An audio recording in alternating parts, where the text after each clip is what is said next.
Hi, welcome to Through the League Lens. My name is Elisa Campbell, and today we're starting the first of a series of 3 shows about energy in New England, and this is based on a report done by members of the Amherst League of Women Voters.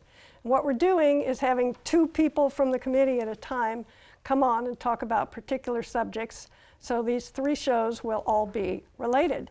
And my guests today are Kay Feit, who's going to be emphasizing energy efficiency and conservation, and Peter Lilia, who's going to be talking about that, but also about geothermal, which is not so much of a big issue here in Massachusetts.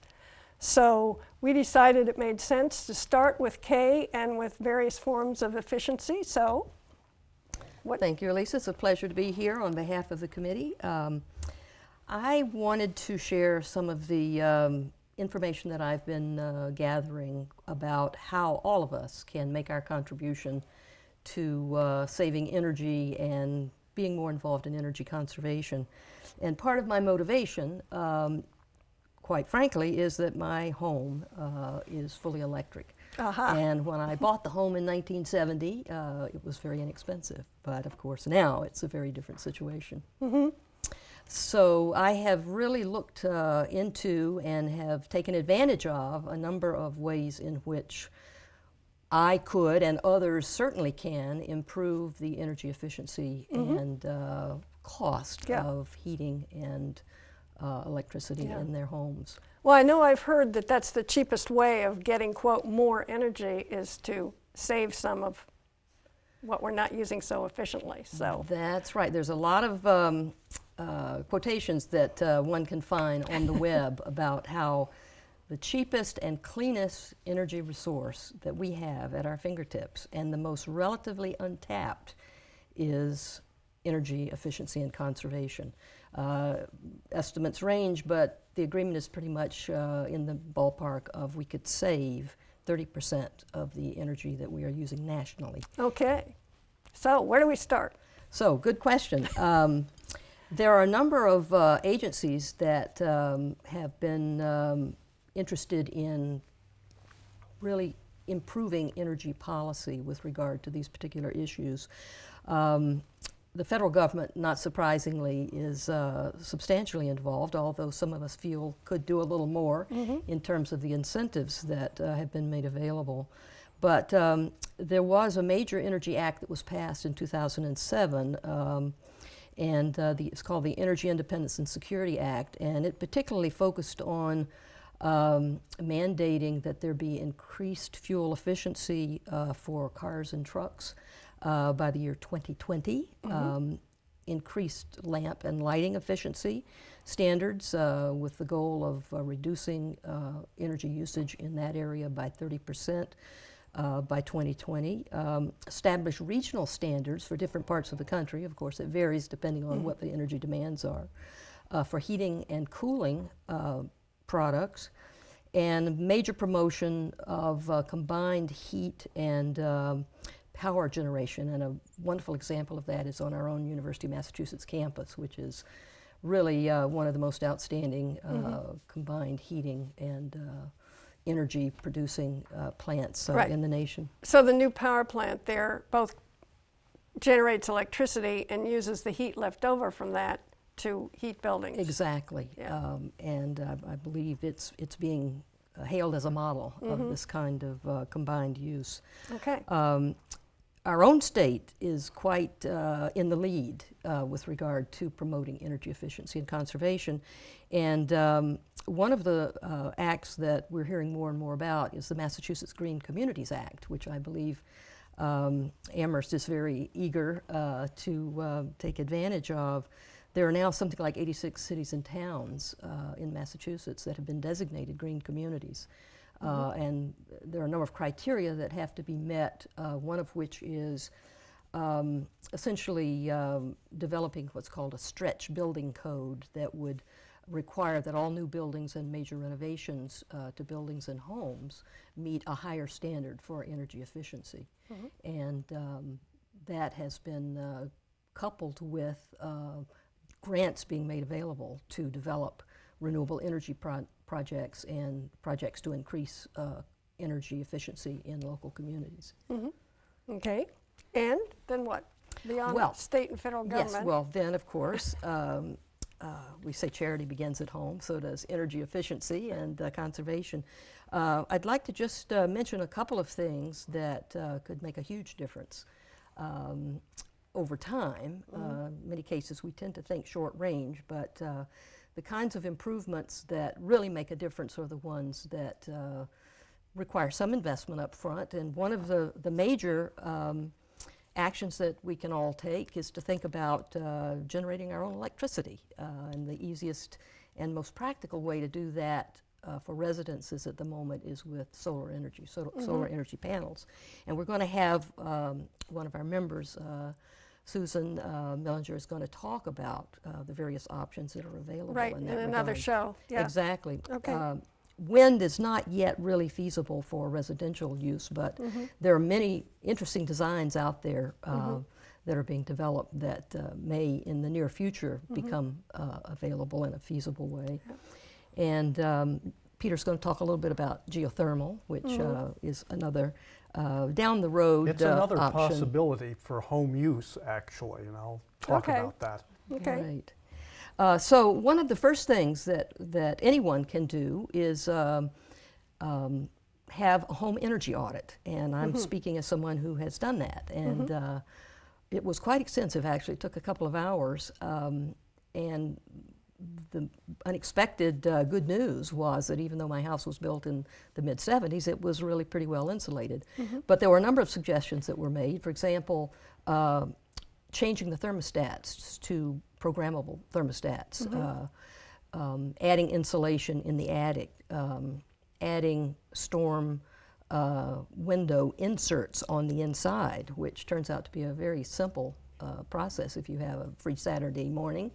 There are other ways that will make a big difference: replacing windows that are not double pane, replacing storm doors, replacing exterior doors. And these, of course, involve some investments, but these are long-term energy savers. Well, they probably also make the house more comfortable. Exactly. So you get to enjoy the benefit of a less drafty while you're the material paying comfort less. that comes along with these changes is substantial, and I can attest to that. I can confirm that too, because we went through this process and spent perhaps $600 on it, and had about $2,000 worth of additional work that was funded by Mass Save done.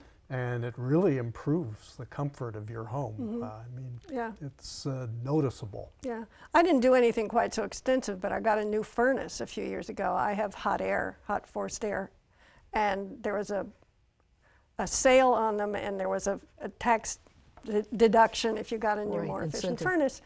And in the process, they also made the return, they made a bigger hole for the return air to go back to the furnace.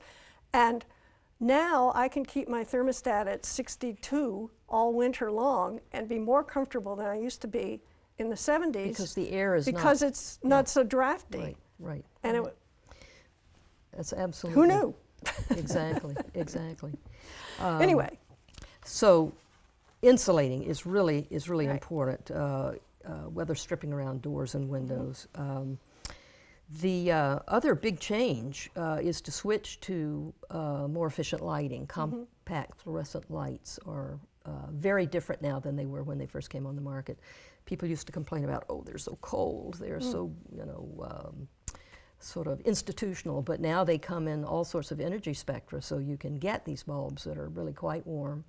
And one of the things that comes along with this free energy audit is they will underwrite 75% of the costs of replacing thermostats and light bulbs. And also, I believe that incentive is no longer in effect, but back up until the end of 2011, they were also covering the cost of insulation in the attic. We're hoping that will come back. Another major change that some of us are forced to make, not on a schedule, is to replace your hot water heater. Oh yes, right, they do die. They do die unexpectedly. One of the things that makes a big difference is to replace energy greedy appliances, and the hot water heater is one of those, with Energy Star appliances. And with the hot water heater also to lower the temperature to 120. I believe that often they come from the factory with a setting of 140 degrees, and you don't really need 140 degrees. 120 degrees is perfect. So that's something that everyone can do and check. And again, Energy Star appliances, refrigerators are another huge sink for energy dollars. And again, that thinking in terms of maybe a smaller refrigerator the next time you buy might be feasible. Yeah. Well, I don't know if you happen to know, but I've heard that the ones that make ice cubes that you can get right out of the door are particularly energy greedy. Well, you can hear them working away in there. Yeah. So, I mean, I can still open an ice cube tray. Oh, absolutely. Yeah, right. Yeah. When we say save energy, we don't mean necessarily saving your own energy. No, I need to burn Yes, energy. right. I eat too much, so it's good for me. So a few other suggestions, smart power strips, which are available now that you can use to keep certain entertainment items plugged in that seem to need energy all the time while you turn off the things that you're not using at that particular moment. That represents a major savings. And then, of course, transportation is one of the major sinks of energy. We're all, most of us, thinking more now in terms of hybrid or electric automobiles. The technology has improved dramatically in terms of the energy efficiency there. Public transportation, for those of you who have access to public transportation, think about it once in a while. Ride the bus, get to know who your neighbors are. Peter said he came by bus today. Oh, did you? Oh, good for you. Well, we have a wonderful bus system here That's true. in Amherst particularly, but in the Pioneer Valley in general, it's pretty good. And if you're fortunate enough to live in the right place that's served by the bus, you can get around a lot. Yeah. Okay, so you kept mentioning Energy Star. I guess that's really... It's a rating on appliances, and there is actually a website, a government website, www.energystar.gov, that you can go to and see the ratings and the listings of various kinds of appliances. So if you're thinking of a new refrigerator, Exactly. you can check out the possibilities there before you... Right, a new I just bought a new dishwasher, Energy Star. They promise it's a lot quieter too, so that's another benefit. The negawatt concept, I think, is one that... Say that one again? Negawatt. Negawatt. Nega, as in negative. Okay. The watts that you don't use are the cheapest and the cleanest of all. And so any place where we're using electricity. By the way, it's possible also to buy a meter, a kilowatt meter. And one of the brand names is literally KILL, K-I-L-L, a watt. Well, so one of you told me that Jones Library has one they loan. Apparently so. You can check them out. I purchased one over at one of the big box stores locally, and it's quite fascinating and also daunting when you plug it in and you see what your laptop is using. Is that something you leave in like for a day or something? You can leave it in for 24 hours usually. It's a good way to check And out what the... Then feel bad about it. Exactly. Do you really need to leave it on to charge all night if you haven't run the battery down during the day? You know, you begin to ask yourself those kinds of questions. So again, the more you think about this, the more you sort of realize that ingenuity, energy ingenuity, is really a major way to think about where our energy savings can occur. Yeah. Ways in which maybe we're more wasteful than we had been aware before. Yeah. There's probably lots of opportunity for clever folks who put their minds to this Definitely. problem. They are out there, and they are working away in their basements. There's one in my neighborhood, as a matter of fact, who is very interested in creating a better system for battery storage and of energy. Yeah. Well. And I guess when we hear about the solar opportunities, that'll be something that will be considered. Yeah. I know storage is a big issue. Right. Okay. So Peter, on a related note, geothermal. What can you tell us about geothermal? Well, when we think about geothermal energy, typically what we think about is something like Old Faithful geyser. with an enormous column of water and steam bursting from the ground. It's really spectacular, lots of fun. That's an example of a geothermal source, hot rocks just beneath the Earth's surface, very accessible, with water to transmit the energy up to the surface of the Earth. And areas like that are used to generate energy, geothermal energy, in a number of places. California's got a facility called the Geysers, and Iceland does this, obvious place to do that.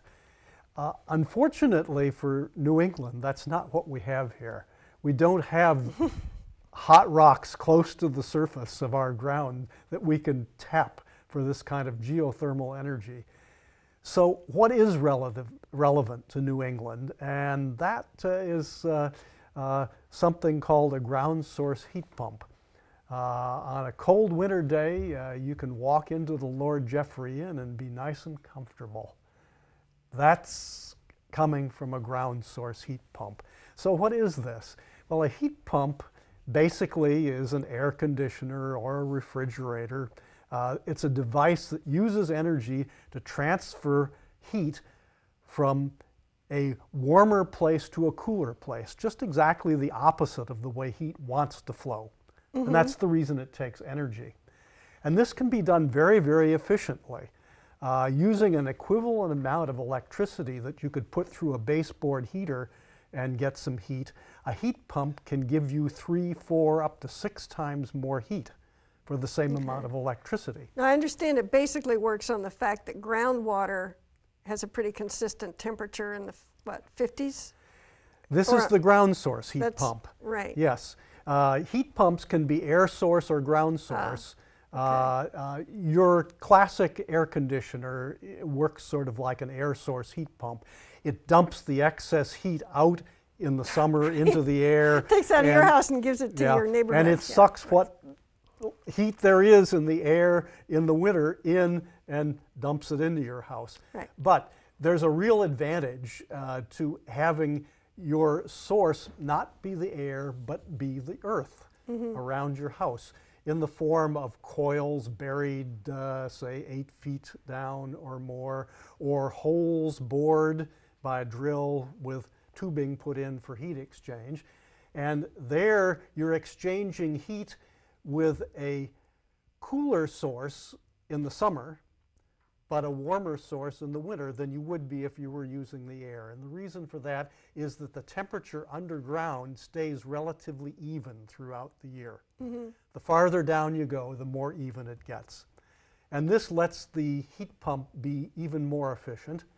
And this ground source heat pump, from my readings, appears to become a really attractive alternative to consider if you're building a house and you'd like to install a heating system for your house. So this is something you can do in your own house, to consider a ground source heat pump. If it's a new house. If it's a new house, although you can also do retrofits, If you that's have, a possibility. I guess, space in your yard to drill Yes. down. And So how deep do you have to go, roughly? Well, you should be probably down about 8 feet or so in this climate. And there are experts. You can go on the web and find people who are expert installing these, and they'll look at your situation and decide, you know, how deep it should be buried and whether it's practical to do that. And if you don't have the space, if you have a relatively small amount of space, instead they might decide to drill holes down and put the heat exchange tubing in those holes. you mean like from your basement or your crawl space or something? No, from your yard. From your It yard. would be from your yard, like drilling a water well or something like that. Is there a minimum amount of piping that is needed? It probably depends on the It depends area that you're on heating how and much cooling. heat you're going to have to extract. Right. And this is something that takes an expert Right. to know. Yeah. Right. So it's not a do-it-yourself job. Right. But if I remember correctly, that the groundwater, et cetera, is about, say, 55, maybe a little cooler than that. And then, so you send something down into it, it gets heat relative to the cold winter, and it brings it up at, say, 50, 55. You'd still have to heat it a bit to make a comfortable house. As an exchange medium for the heat pump itself. It's a heat sink. So that water at 57 degrees may not seem very warm, but the heat pump is able to extract heat from that and transfer it to inside your house in And the then winter. something else circulates in your house Right. as hot water heat or something. Yeah. Right. Yeah. But so obviously you need electricity running to make this work. There's a nice example described in the New York Times and in the report that we'll post on the League of Women Voters website. There'll be a URL for that source that describes somebody actually doing this at their home and what it cost and what the process was and so on. So it's quite accessible, no technical language. Yeah. Well, speaking of the report, the committee is producing a large report about all the different things they've studied, many of which we'll talk about in these 3 shows, but not all of them. And that will be on the League of Women Voters website for Amherst. It is not currently as of the end of March, but it will be shortly.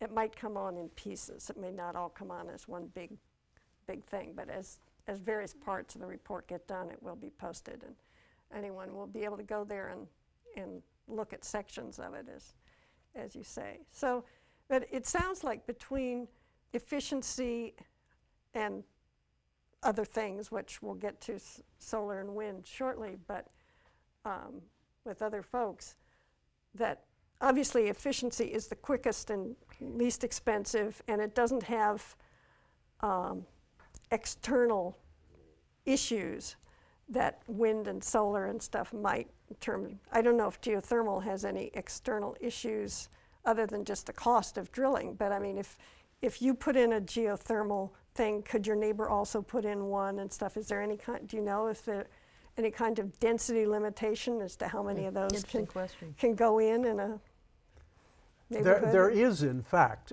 but I think that the average U.S. housing lot is large enough so that it doesn't come into play. So it might in Brookline, but it wouldn't out here. Yes. Yeah. Okay. Yes, you have to have a substantial volume of earth to transfer the heat into and out of. Otherwise, you quickly raise the temperature when you were transferring heat ruin in, your or meltdown. Cool it down and freeze it when you were pulling heat out, and then it wouldn't work very well. Right. There's another thing about these geothermal systems that makes sense if you think about it a while, but I'll just say it, and that is that they really work the best in climates where you do both heating and cooling.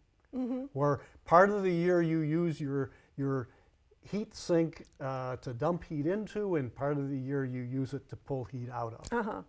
Because the investment, then you're getting value from it all year round? Or? You eventually can permanently cool it down if all you do is to extract heat from it.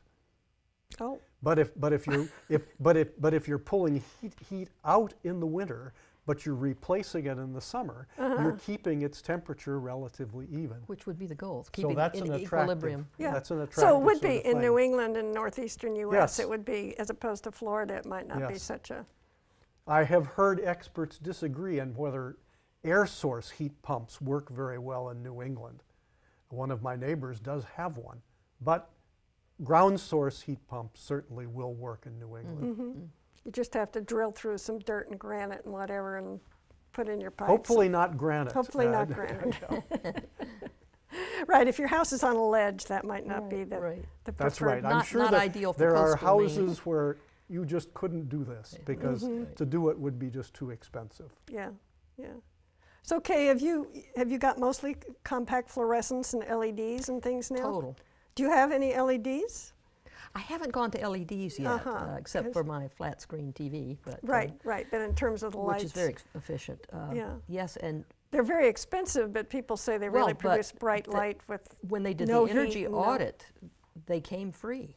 I mean, that was the most surprising thing of all. I mean, I can't remember how many light bulbs there were, but it was, and the thermostats as well. I think I paid 25% of the cost of the total redo of thermostats. And because I have electric heat, I have a thermostat in every room. So, I hadn't thought about that. Right, so you can have a room that's very cool if you're not using it. And that's the advantage of electric. I think actually electric is not going to be such a disadvantageous way to heat a home in the future. Actually, at least nationally, electricity costs are dropping below the costs of oil and propane, certainly. Natural gas, of course, is the winner, but we don't have a lot of natural gas in this area. So one of the advantages of having all-electric heat is you can really control individual modules, rooms in your home. As opposed to like the wood stove model where you broil one room and then it gradually cools off. Exactly, Yeah. exactly. Yeah, because so many of this, except for the technology, which is certainly far advanced, but all the basic issues were things we talked about in the 70s with the oil embargo and Jimmy Carter and solar panels on the White House roof and stuff. And then, that's right. Then the government changed hands and threw all that out for. Yeah, so we could say Ronald Reagan came in and took the solar panels off the roof. Right, and changed the whole direction. Yes. Changed the whole direction. We could be far more advanced if we had pursued that 30 years ago instead of dropping the whole idea. Exactly. But in terms of appliances, you said about 10 years old is? Any appliance that is older than 10 years is going to be less energy efficient than the Energy Star appliances that are available now. Yeah. Do you think that's likely to be a forever moving target? So, like with computers, whatever you buy is obsolete before you get it home? I don't think that would be true. I think there will continue to be improvements in efficiency, but I think one of the things that we ought to be thinking about is, do we really need these huge refrigerators, 28 cubic feet? Or big flat screen It turns out that there has been something like a 75% increase in efficiency of refrigerators since the 1970s, but they've gotten bigger. They've gotten 20, 30% bigger. And we're actually throwing away now, on average across the nation, 40% of the food that we purchase. We put it in this big refrigerator, we put something else in front of it, or we put it in the freezer and we forget it's there. And ultimately, oops, it's not something we should be using now. Right. Well, believe it or not, we've basically pretty much used up our time. And we've talked about efficiency and conservation and even food efficiency and geothermal. And on the next show, Peter is coming back. And we're also going to have Susan Millinger coming on, and they're going to talk about wind and solar. And I want to thank you, particularly Kay, for coming on and talking about conservation and your experience with efficiency. Well, thank you. Thank you very much. And thank you, Peter, for being here. You're very welcome. Thanks, and we'll see you at the next show. Bye.